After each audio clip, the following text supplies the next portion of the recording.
Hello everyone, welcome to my channel. कैसे हो आप सभी लोग। सो फ्रेंड्स, आज मैं अपना ब्लॉग स्टार्ट कर रही हूँ मॉर्निंग से। काफ़ी दिनों के बाद ब्लॉग कर रही हूँ अगेन।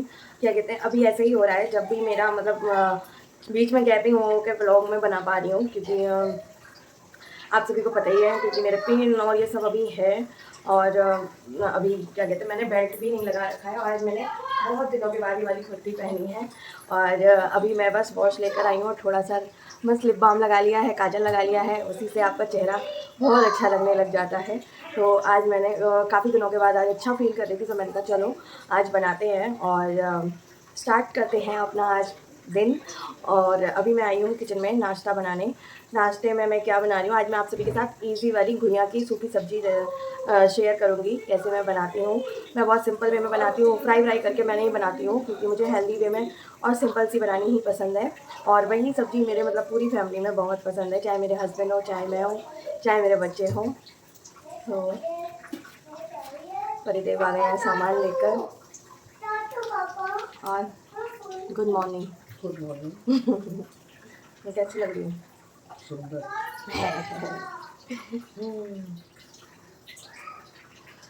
सो चलिए, अब मैं पहले पूजा कर लेती हूँ, उसके बाद मैं क्या कहते हैं, आज थोड़ा जल्दी आना ना, मैं रील बनाऊँगी। हाँ, करा आना। मुझको इतना पटाना पड़ता है ना रील बनाने के लिए, और इनके साथ में रील बनाती हूँ तो मेरी रील चल जाती है। मुझे बहुत अच्छा लगता है, कॉम्प्लीमेंट्स भी मिलते हैं। और ये है कि मेरे साथ बनाते ही नहीं है, मुझे इतना गुस्सा आता है। और बच्चों के साथ भी क्या कहते हैं बनाने को आज मैं सोच रही हूँ। बनवाओगे? 4 दिन से मैं टाल रही हूँ कि मैं कल बनाऊँगी, ये इनको टाइम मिल जाएगा, कल बनाऊँगी करके। क्यों नहीं बनवाते हैं ना? वो गाना सुना था ना सुबह, तुम्हें कोई और देखे तो जलता है दिल। क्या बनवा दो। ठीक है, टाइम मिला, जल्दी काम हम खत्म हो गया तो आएगा। प्रॉमिस करो, 4 दिन से यही बोल रहे हो। काम ही नहीं खत्म होता यार। तो चलिए देखते हैं आज इस इंसान को मेरे लिए टाइम मिलता है कि नहीं। मैं बनाती हूँ अपना नाश्ता। पहले पूजा करूँगी। क्या कर रहे हैं? पहले मैं पूजा करती हूँ, उसके बाद क्या कहते हैं नाश्ते की प्रिपरेशन करती हूँ, एंड देन आप सभी से मिलती हूँ। देखो, छोटू यहाँ लाइन से अपने बलून रख के गया है कि यहाँ पर बैठे रहो शांति से। छोटू यहाँ कैसे रख के गए हो? मैं चाहता हूँ चलो।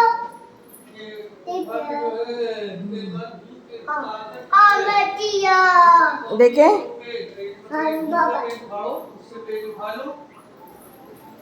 ये देखो, इन लोगों की अलग मटर गश्ती चल रही है।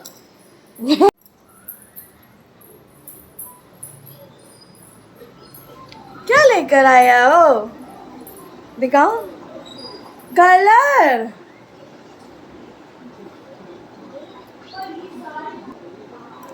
अरे वाह, पापा न्यू कॉपी लाए हैं।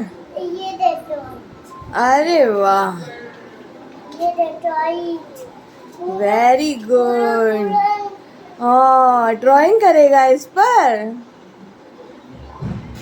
ये देखो, पूरी चाय हुई है। ये देखो, दोनों का फेवरेट बूबा।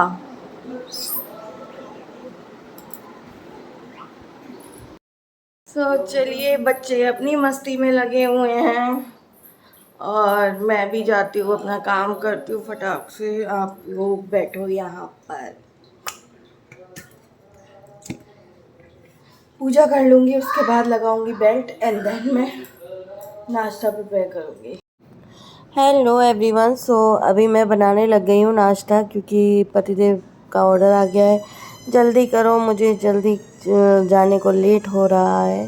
तो वही कुकर में ही मैंने घुइयाँ उबाली थी, उसी में मैं फिर बनाने लग गई थी। उनका छौंक भी इसी में देती हूँ, और घुइयाँ भी बहुत थोड़ी सी थी। इतनी देर में तेल गरम होगा, इतनी देर में मैं अपनी घुइयाँ को छील काट लूँगी। और यहाँ पर मैंने हींग और अजवाइन से मैं घुइयाँ छौंकती हूँ, हल्दी, धनिया, मिर्चा, बस ये बेसिक मसालों से। और वही मुझे अच्छा भी लगते हैं। मतलब मुझे नहीं मतलब ज़्यादा मसाले वगैरह पसंद है, वरना आप चाहो तो थोड़ा सा गरम मसाला, थोड़ा सा अमचूर ये सब डाल लो तो टेस्ट और बढ़ जाता है, और हरी मिर्च से तड़का दो तो और टेस्टी लगती है। लेकिन मेरे घर में मिर्ची कोई भी नहीं खाता है। सो बस नमक का पैकेट खोलने लग गई थी डब्बे में, क्योंकि उसका डब्बा मैंने वॉश किया था नमक का। सो बस ये घुइयाँ की सब्ज़ी पहले बना लूँगी, थोड़ी देर भूनने। सो देखिए हमारी सब्ज़ी बन के रेडी हो गई है, अच्छे से भून लिया था, और मैं तब तक भूनती हूँ जब तक बिल्कुल कुकर को छोड़ ना दे। सो क्या कहते हैं इसको, ये कुकर की ये बेस्ट पार्ट है कि यहाँ पर ना ये मतलब स्टील कढ़ाई की तरह भी आप यूज़ कर सकते हो। कुकर तो कुकर की तरह यूज़ होता ही है। तो यहाँ पर ना सेम आलू की सब्ज़ी रखी हुई थी बची हुई, तो उसको मैंने गरम कर लिया था अच्छे से, और अब मैं रोटियां सेकूंगी सबके लिए। अब हमारे यहाँ ये रूटीन हो गया है कि अब मैं मॉर्निंग में भी रोटियां सेकती हूँ, और मतलब पराठा बहुत कम बनता है कि अब जब मन हो रहा है तो बना लिया। वैसे कोशिश कर रहे हैं अभी हम कि मतलब रोटियां ही बनाएं। और मैं वॉइस ओवर कर रही हूँ तो यहाँ पर इतनी तेज़ बारिश भी स्टार्ट हो गई है, तो हो सकता है आपको थोड़ा सा नॉइस आए।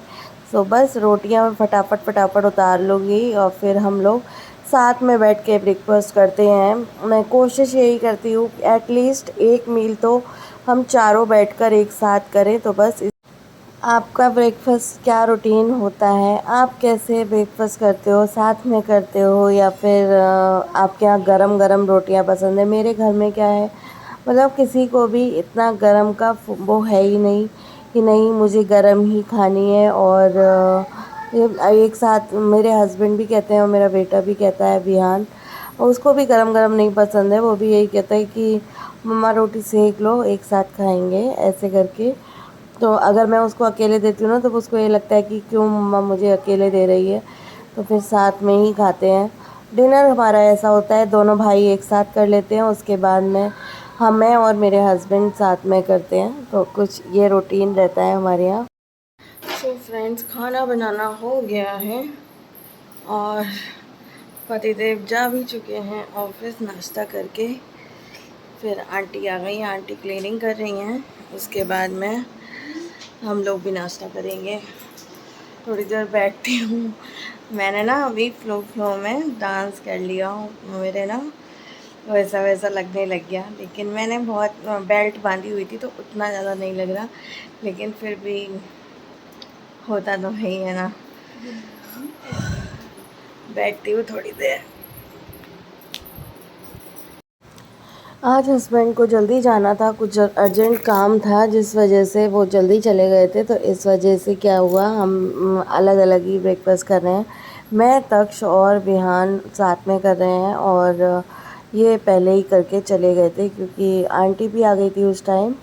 तो ये बोले कि मैं इतनी देर नहीं रुक पाऊँगा, फिर तुम मुझे दे दो, तुम लोग बाद में खा लेना। तो ऐसे करके ये जल्दी चले गए थे, और वैसे हम लोग साथ में ही करते हैं। तो चलिए मैं अपना ब्रेकफास्ट कर लेती हूँ, उसके बाद मिलती हूँ आप सभी से। तो फ्रेंड्स अभी ना मैं यहाँ पर लेटी हुई थी, रेस्ट कर रही थी, और बैक टू बैक अम्बानीज़ की शादी के फ़ोटोज़ वीडियोज़ वो सब आ रहे हैं, तो वो देख रही थी मैं। तो मैं एक ही चीज़ सोच रही थी यार, ये फाइनली शादी हो गई। 2 महीने से, तो उन्हें 2 ढाई महीने से जामनगर में है, कभी कहीं है, कभी कहीं फंक्शन, कभी कहीं कुछ, कभी कुछ। प्री वेडिंग ही अभी हो रहा था, अब शादी हो गई है तो वेडिंग को सेलिब्रेट किया जाएगा, रिसेप्शन और ना जाने कौन कौन से फेस्टिव मतलब वो बनाए जाएंगे। तो मैं एक ही चीज़ सोच रही थी कि यार इंसान के पास बस पैसा होना चाहिए तो रिश्ते तो आ ही जाते हैं। उसके बाद में कितने लोग आए हैं, हर एक सेलिब्रिटी मैंने तो देखा। क्या है वो दीपिका पादुकोण हो, प्रेगनेंसी में भी वो शादी अटेंड करने आई। ऐश्वर्या राय बच्चन इतनी सुंदर लग रही थी, ओ माय गॉड। और सोनाली बेंद्रे, वाह, उनकी फैमिली कितनी खूबसूरत लग रही थी सच में। उनके मतलब पूरी मतलब उनका कपल कितना खूबसूरत है, उनके हस्बैंड और वो दोनों साथ में एक दूसरे को कितने अच्छे से कॉम्प्लीमेंट करते हैं ना। मतलब कई जैसे जूही चावला हैं, जूही चावला के हस्बैंड थोड़ा मतलब एजेड लगते हैं उनसे, तो वो चीज़ मैं मतलब यही सब देख रही थी तो मुझे बड़ा अच्छा लग रहा था। और क्या कहते हैं, कहीं ना कहीं ये भी लग रहा था कि आज की पहले के ज़माने में कहा करते थे ना कि पैसा मायने नहीं रखता, रिश्ते मायने रखते हैं, रिश्ते बना के रखो।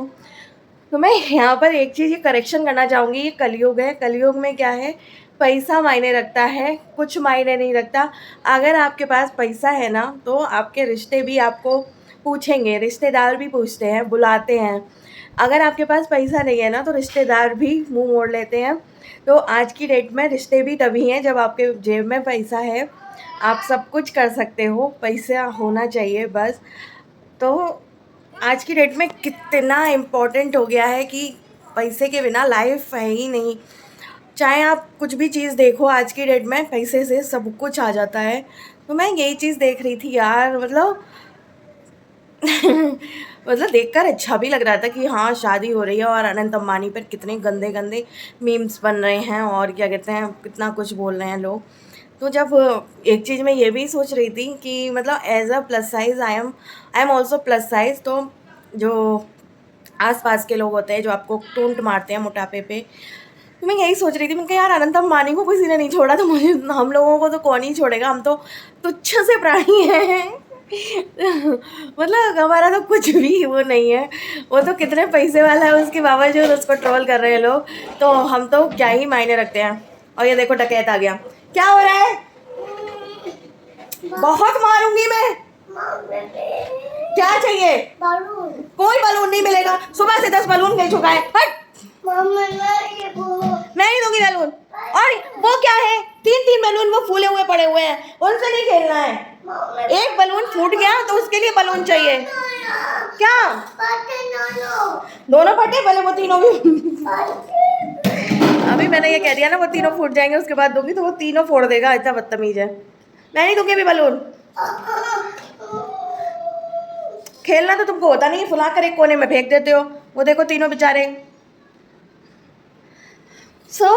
आप लोग क्या राय रखते हो इस चीज़ पे, मुझे कमेंट करके बताना।